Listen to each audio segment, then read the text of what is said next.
Hello, I'm Rebecca, the founder of triiyo, and welcome to PEP Talks with triiyo.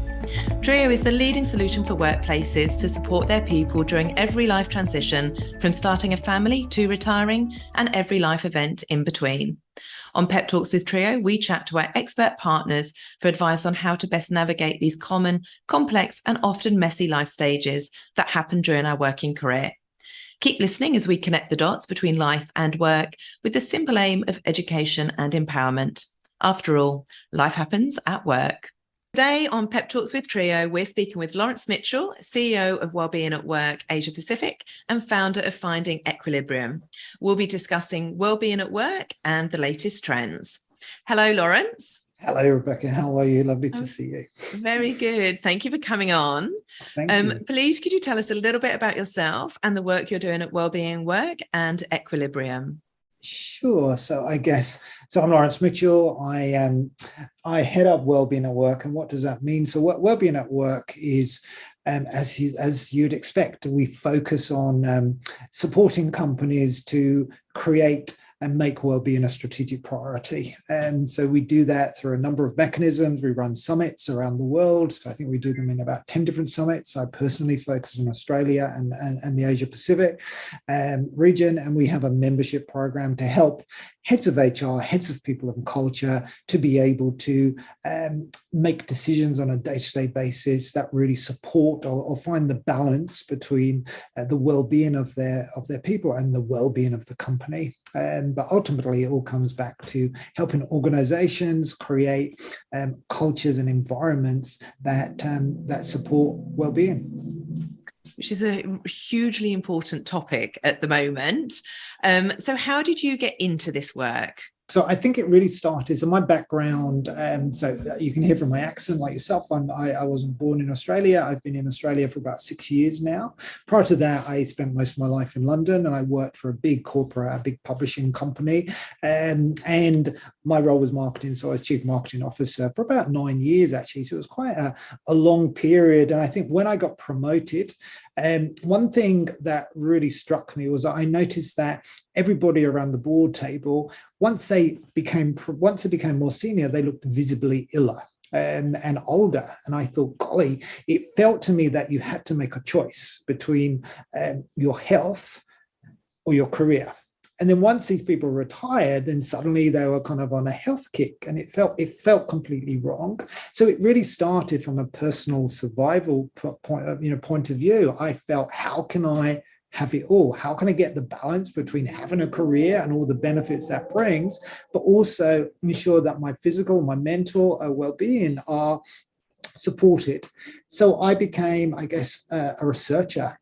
Researching by doing. I was leading all these people. I was working in a company that was transforming, because publishing was completely transformed through digital.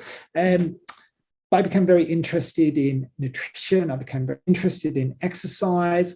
And then I trained to be a health coach to really deepen my knowledge. I qualified as a health coach in 2014, and that was a point where the worlds almost joined together, because I was chief marketing officer for a big company. I had trained as a health coach, but at that time, the two lives were very separate. And then there was this moment in time when we were sitting around the board table and the head of people and culture presented the people strategy. This was about 7-8 years ago. But that people strategy was very process orientated. It was very cold. It spoke about recruitment. It spoke about retention, what you would expect a board to look at, but there was no humanity in it. There was no heart in it, and it didn't talk about health at all. So I was sitting there and I realized that I was in a position of influence, working for a company with thousands of employees, and the knowledge and the experience that I had. So I started a journey and connected with the occupational health team. And long story short, that then turned into a corporate wellbeing program, and that really brought me into Wellbeing at Work, and it just took off. And it was very much experimentation. I would run events. We did mindfulness. We did all these things that were very separate, but then it all came together, and we developed strategy. It was called the Living Well program, and after 2 years, it actually won the best corporate wellbeing program. So I suppose I got into this without really getting into it, without deciding I wanted to work in Wellbeing at Work. This is what I want to do. I got into it from a personal passion, a personal interest in supporting my own health. And then through a process of study and experience, I just joined the dots. And that's pretty much how it worked. And then I moved to Australia, and I started working on Wellbeing at Work as part of the work I was doing. I ran an event, a Wellbeing at Work event in 2018, and I've been doing that ever since. And I guess what's happened over the last couple of years is that Wellbeing at Work has suddenly become this big thing. 8 years ago, when I kind of pitched it to the board, I think this is what we should do. And I'd done so much research and I was so passionate. And the response I got was, oh, is this the most important thing we should do? And it's like, I was shocked. It's like, how can you even think that, having not looked at the statistics and all of these things? But of course, I hadn't.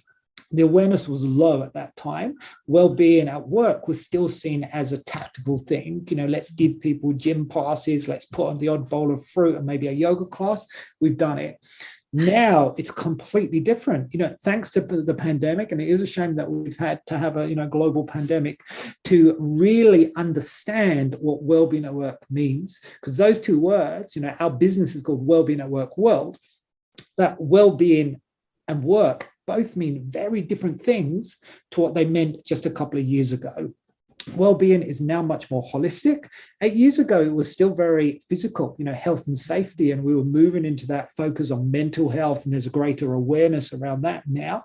But now it's becoming much more holistic, recognizing that mental health and physical health are completely aligned. This is no longer woo-woo. There's a lot of science that really kind of supports, our thoughts do impact our body. If we're super stressed because we, for whatever reason, then that will show up as in some, physical problem in our body. So that's where we are now. The science and the ancient wisdom are really catching up, and are joining together. And Wellbeing at Work is realizing or recognizing that well-being is everything that impacts a person, and work is a mindset rather than a physical place that we go. Yeah. And the work part is still such an important part of everyone's day-to-day life. But if you're not well, then it affects work anyway. So true, so true. So from 9 years ago to now, obviously massive shift in what organizations are doing. What does that lead? If we take the fruit bowls off the table and the gym pass, what are organizations do? What are you seeing? What are the best organizations that are putting well-being of their people at the forefront? Because it's important for the people in the business, but it's also important when employees are looking at what employers they're going to join, and we're in a talent short market. Things like this come on the table. Well, what are you doing outside of my salary or the work environment? What else do you do for me? It's almost part of this holistic benefits package that employees are looking beyond dollars when they're deciding to join organizations. So what you see in the best organizations do? Sure. And it is an exciting time. Like it really is an exciting time, because you've been banging this drum. I've been banging this drum for a while, and now people are very open and listening. So the leading organization, I'm talking about the biggest organizations, because remember, we run the Wellbeing at Work Summit in tenders. We run it in the UK, in Europe, in America, in South Africa, in the Middle East, in Australia, in Singapore. So we have a perspective, and it's different based on the different countries. But I would say now, going back to what we were saying, that there is a much greater recognition that true well-being is the result of many things, not just one thing. And so leadership is a big thing. So I was talking to a head of people and culture for one of the biggest companies in the world the other day, and his message to me was, the old way of leading no longer works. We need a different way of leading, different leadership training, different. So leadership, management, we know is really important. So senior leadership important. We also know that the managers are the mechanism, so they need to be brought in, they need to be supported. So that's a big focus of resources. Which is right, because culture change stems from the top, stems from the leadership team. So that's amazing. Completely. I think there's also a greater understanding now, thanks to the pandemic, that our employees are whole people. They're not just people who leave their personal lives at the door and then they walk in, because work can be any place. So what does that mean? It means, again, that we need to be able to speak to our people, recognize that their personal life will impact their professional life, and support them. So if they're going through, and I know this is a big thing for you, but if they're going through life transitions, then we need to be sensitive to that, because that will really make a difference to whether we actually retain them. So I go back to, because I worked for a company I was the CMO for 9 years, but I actually worked there for 6 years prior to that. So I was in the same company for 15 years, big company, lots of different parts.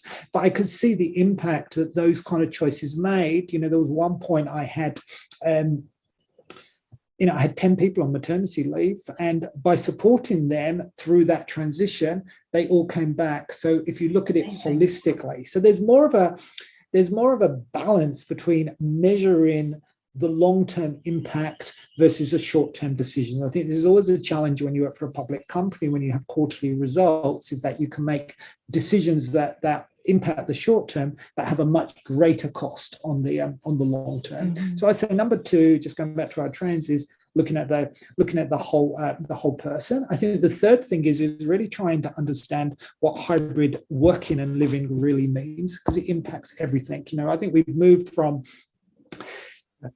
how many days should we work at home versus how many days in the office, to asking the questions, what does it actually mean to physically connect? Like if someone's actually going to go into a building, what does it mean? And we know that connection and community are really important as a foundation of well-being.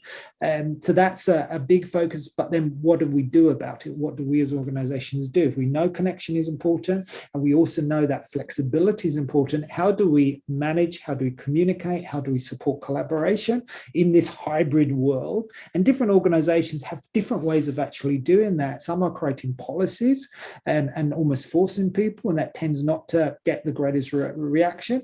Whereas the others are really creating their environment, making their spaces attractive, so that people go in and they want to be there. We all don't want to feel that we're missing out and working at home on our own when the fun and the party is happening over there. So there's a much greater emphasis on creating more engaging spaces, more engaging environments, but also allowing people to make the choice. When I say that, I'm thinking very much of the white collar worker. One thing we have our summit coming up, but there's a big focus on how do you support frontline workers? Because frontline workers, I'm talking about retailers, healthcare workers, taxi drivers, people who do not have the choice of working at home. You can't be a postman and work at home, so or a nurse. Or a nurse, So, but how do we support them? Because there hasn't been the greatest recognition. There still is this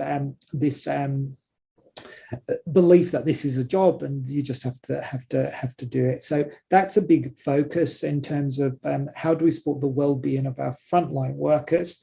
And then the last point I'll highlight is, now there is and I was talking to I don't want to just sort of say names, but I was talking to someone yesterday who's a CEO of a very large company, like one of the largest companies.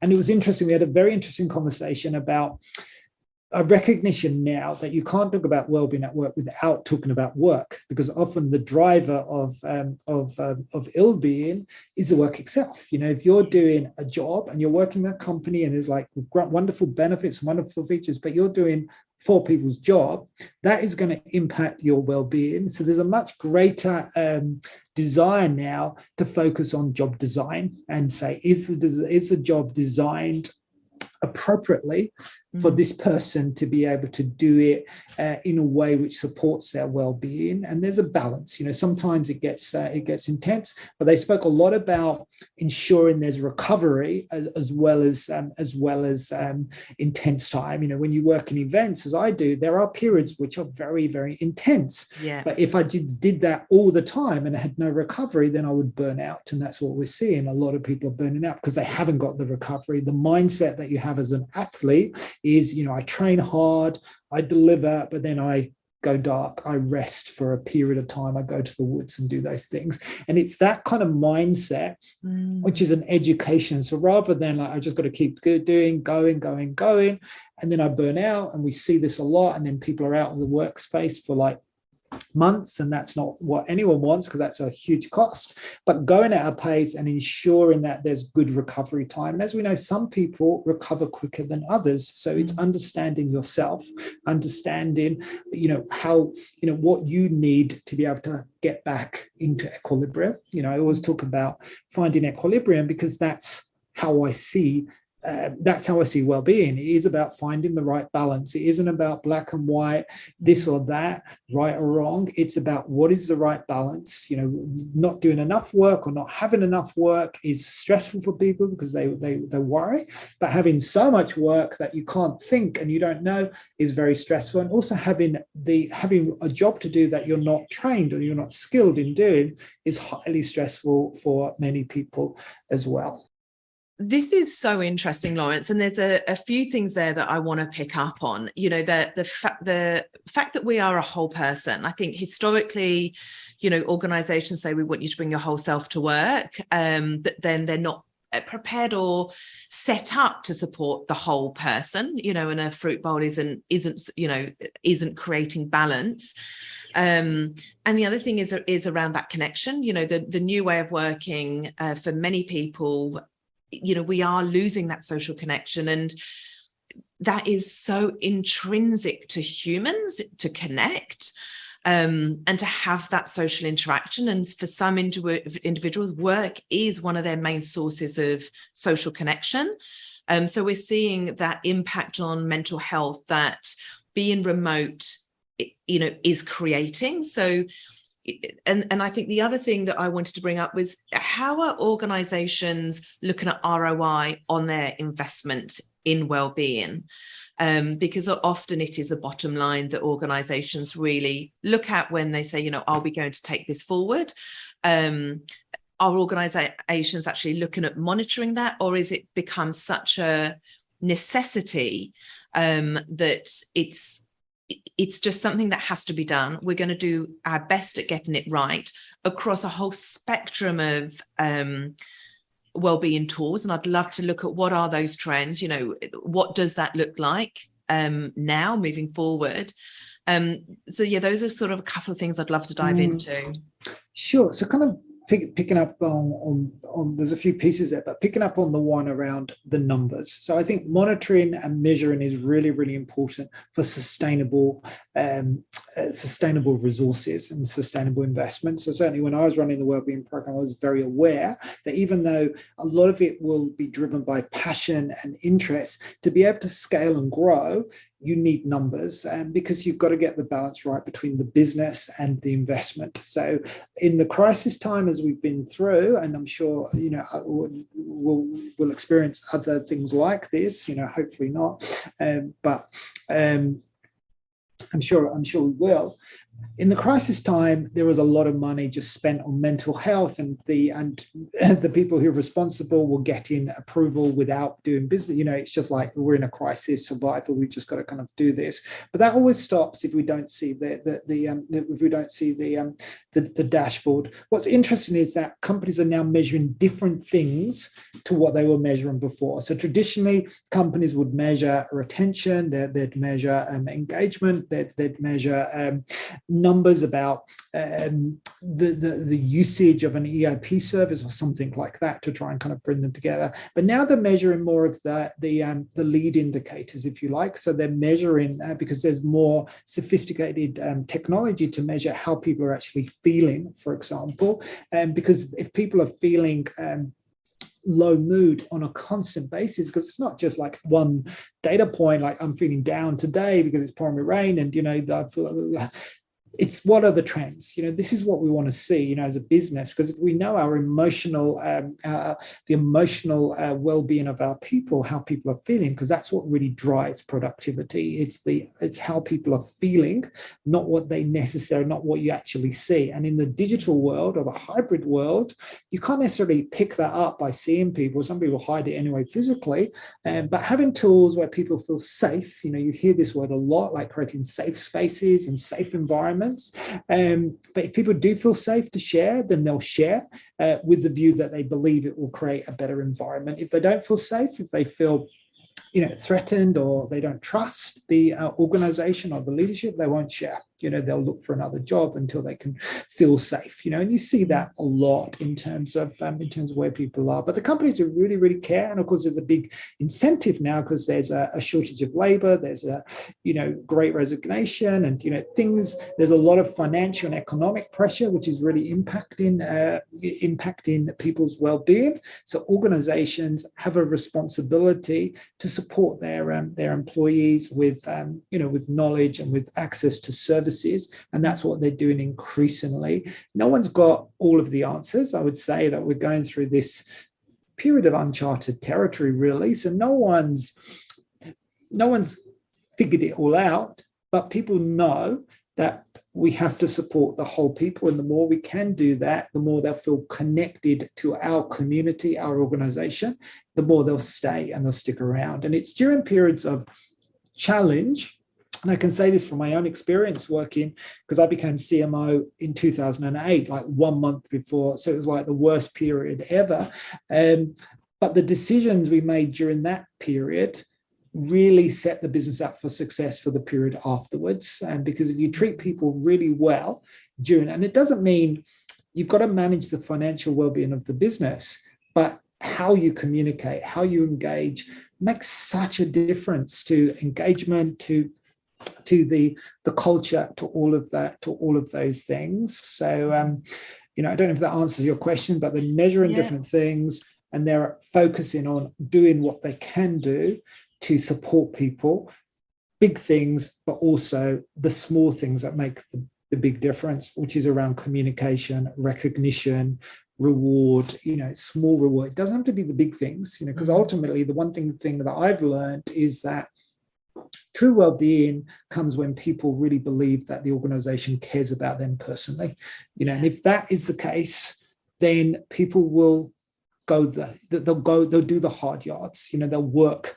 and they'll do the work. If they feel that no one really cares, we don't do it. We're like, who cares? Like, what's the point? No one's even going to notice. You feel like a number, you'll behave like a number. Exactly. We have to focus on the human.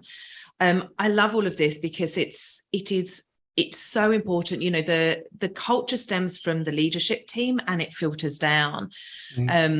And that we talk about safety all the time, creating open, transparent, safe spaces where people can bring their whole selves to work, that managers are supported in being able to engage people when they are going through periods of difficulty, burnout, and it's challenging, isn't it? Because organizations are dealing with the market as it is, whether it's economic or whether it's talent-based, and that does have an impact on the workplace. So, organizations have their own challenges in terms of managing the workplace. But when they can create that safe space that people can show up and are able to ask for support, and all of the support mechanisms are in place, then you're going to be having such a huge impact on the overall well-being. Then that will minimize some of those other issues that you're talking about around attrition or extended leave periods, whether that's due to burnout or mental health. If we can be proactive and look at the early intervention by having these programs in place and available and easily accessible, then the ROI actually comes naturally from having them in the first place, is the way I see it. Yes, no, completely. I completely agree. You've got to have the services, the tools, the solutions in place. Then it becomes a job of promoting those and to get people to engage. And I think from a leadership point of view, one of the big things, and you said it, is about being more human as a leader, particularly in the corporate space. Sometimes, because our words can impact the share price and those types of things, so people are naturally careful what they actually say. But I'm seeing an increasing trend on leaders really demonstrating more, more humanity, more vulnerability, doing things like taking maternity leave as a CEO, for example. I heard the CEO of Google speak the other day in Australia, and she took a whole year off on maternity leave. So, but that set the tone, set the example, and it also created opportunities for others to step up and others to grow and others to develop. And I think one thing that is really important, because sometimes I feel this when we hear case studies, it feels like we've got to be perfect, and it feels so much like creating safe spaces, being aware of the whole, there's so much, plus we want to be the best, we're running a business, and as we both know, that's not so easy. But the well-being almost fuels the business. That's how I see it. It's like a foundational thing. Like if our whole life is a business, we can take the time to set ourselves up for success every single day, and then we're in equilibrium. Then it makes it much easier to be able to respond to emails, respond to challenging conversations, because that's life. There's always going to be disappointments, and we will do things that may not be the best choice at the time, and afterwards we may think, well, maybe that wasn't the best way to have dealt with it. But it's just about taking responsibility. I say just about because it sounds like, but I think it is about taking responsibility and apologizing when you need to, because that then makes a huge difference.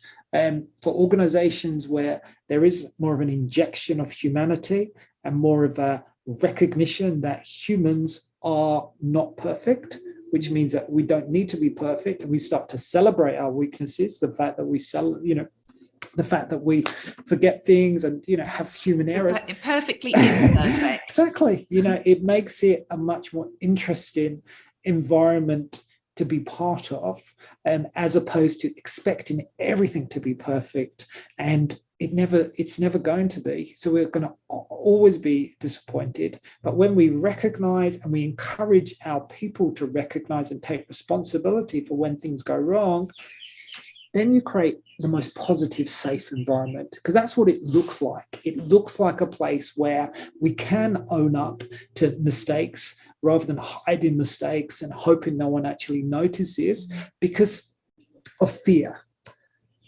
And that's a cultural thing. And as a leader, and anyone listening to this, that's the question. It's like, how safe do I personally feel to admit to errors? Like, would I do that, or would I never do that because of fear, of losing my job or whatever, And that's often a way to really gauge how psychologically safe you are currently feeling in your environment. And having worked in a very large company for a long time, and now had a period where I've been out of that kind of environment, of course, I've had that opportunity to really reflect. And now I'm looking at lots of different companies, but from the outside in.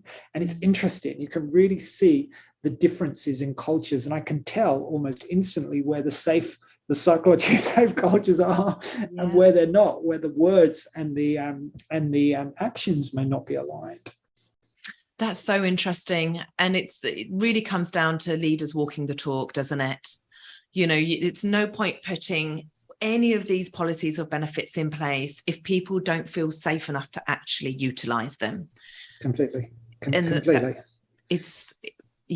It's working, and it's a lot of just kind of building on what we've been talking about. But one of the trends that we saw at the start of the pandemic was putting in technology, because it's easier to put technology and then change everyone's behavior. But of course now the technology is just technology. If no one's using it, you're not going to get the benefit. And so now there is that recognition, and I feel the leading companies are now ready to do that work, like ready to go deep and look at the parts of their culture, of themselves, that they may not want to look at because it opens cans of worms. But those cans are being opened all the time to create those kind of help, because there's a lot of things that are not right. A lot of things are not right. And one of the other big trends, and kind of last point I'll say on this, is belonging and inclusion, which many will argue is the foundation of well-being. Like if you're in a culture where you feel included, then that's true well-being. Whereas if you're in a culture and you feel I can't actually say what I really think or believe or any of those things, then that's not well-being. You might have access to all kinds of things, but if you don't feel included and you feel inauthentic and you don't feel you belong, then you're not going to stick around for very long. And isn't an organization missing out on that person by not feeling that they're actually able to show up and speak up? You know, you're not maximizing the value of that individual anyway. So the more that organizations create those psychologically safe environments that are inclusive, that do encourage a sense of belonging, irrespective of what's going on, then you have this such a productive, progressive environment. But yeah, it stems from the top. The policies, the benefits, everything has to be in place, and people have to feel safe and able to utilize them for any of that ROI to be realized. Completely. Which stems, as you say, from behavior change. If nothing changes, nothing changes. Oh, completely. Well, you're really trying, I mean, the way I've always seen it is you're trying to unlock the creative energy within your people. And when you look at a team of people, so at one point I was running a department with 200 people, and I would look at those people and I would think, wow, like I was always interested in what they did, like in their personal lives, because when you can align someone's personal interest with the job they're doing, then of course magic happens. I mean, it really does. And so that was a big part of the career. You know, it's like what do you want to learn? Where do you want to grow? You know, we used to have, and I was lucky that I worked for a company that was very progressive in this kind of area, but we would have personal growth meetings, you know, where we would literally talk to someone about their aims, their ambitions, what they would like. And then our job as managers, as leaders, was to facilitate those plans. This has been an amazing conversation, Lawrence, and I could talk to you forever. And I definitely want to get you back on to talk to you about equilibrium and the work you do there, because that is fascinating, because it does go beyond the typical just health and fitness parameters that we look at. But I think fundamentally, well people perform well. And as an organization, that's almost the most basic metric that we could look at. The reason to invest in this space. It really is. And I guess finding equilibrium, I'm just kind of bringing that into, because it is a way of simplifying the holistic, because we often hear, it's another word that we hear, holistic, but what does that actually mean? Because it can feel too big. And so for me, it was a way of simplifying it and making it accessible, but also being able to measure whether you're in equilibrium at a personal level, because that's the greatest metric. Because if you really want to, you know, if you believe, as I do, that we all have the potential to be really, you know, to be great and to do amazing things based on who we are, then you need to be able to set yourself up for success. So physical well-being, the food you eat, whether the choices you make will determine the experience that you have and the way people will experience you. So it goes back to, we're not looking for perfection, but it goes back to knowing where you're in equilibrium and what's pushing you out of equilibrium, so you can focus your resources at different points of time and build on there. So yeah, there's a lot more I can share around how to do it, because it is really about making this accessible to people, because within the culture we grew up in, it's not, holistic thinking has not been the way we were brought up. No. But that thinking has come from the East, but sometimes that thinking may not be accessible to us in the West. So being able to kind of take the learnings, but then apply it in a Western culture, that can lead to equilibrium. And I think equilibrium is really what we're seeking at every level, you know, an organizational level, an individual level, a team level, but also at a societal level, you know, a country level. You know, we can see many things are out of equilibrium, and there are all kinds of reasons, but we can't go back, but we can go forward. And the choices we make now will determine how we'll evolve, you know, individually, and collectively. So I see it as an exciting time, but that's my choice. I could choose to see it as a kind of fearful exciting time. So just before we close off, you've got your Wellbeing at Work event coming up. I know, because we are sponsors, we do truly believe that employee wellbeing should be at the forefront of every organization's mind. Can you just let us know when is that on? Can people still get tickets? When should we look? When is it? When is it? Okay, so I'm not sure when this will go out, but the Wellbeing at Work Australia and New Zealand Summit is the 8th, 9th and 10th of November. So triiyo is one of our sponsors. So thank you so much for supporting us. So day 1 is in Sydney, day 2 is online, and day 3 is in Melbourne. You can get tickets on our website, which is Wellbeing At World. So Wellbeing at spelt 80 at work.world. You'll see all of our summits listed there, and you can just scroll down and join any that are relevant to you. We also have our Wellbeing at Work Hub, which is our membership program. So you can sign up, and that includes lots of resources, but it includes all of the content from all of our summits around the world. So it's a fantastic resource. And then we also run what we call bespoke. So these are bespoke events, mini events, and consultancy work where we go deeper into organizations to really apply the best practice in their work, because the conferences will kind of share best practice, but as we know, knowledge and action are two very different things. So we will then go deep and we'll say, okay, well, this is what we know is the best practice.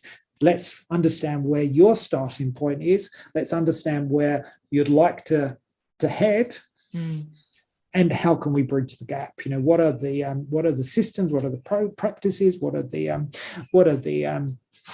initiatives and programs that could really help to bridge the gap to the future? So that's really that's perfect. What we do. But thank you, We'll Rebecca. make sure all of the links are in the links will go in below the podcast, so people can find you. It will go out before the event, so hopefully we'll be able to meet some people there. But thank you so much for your insights. It's, as always, lovely talking to you. Yeah, great to speak to you, Rebecca, and thank you for all the wonderful work that you do. Thank you for listening. To find out more about how triiyo can support your people, visit triiyo.com.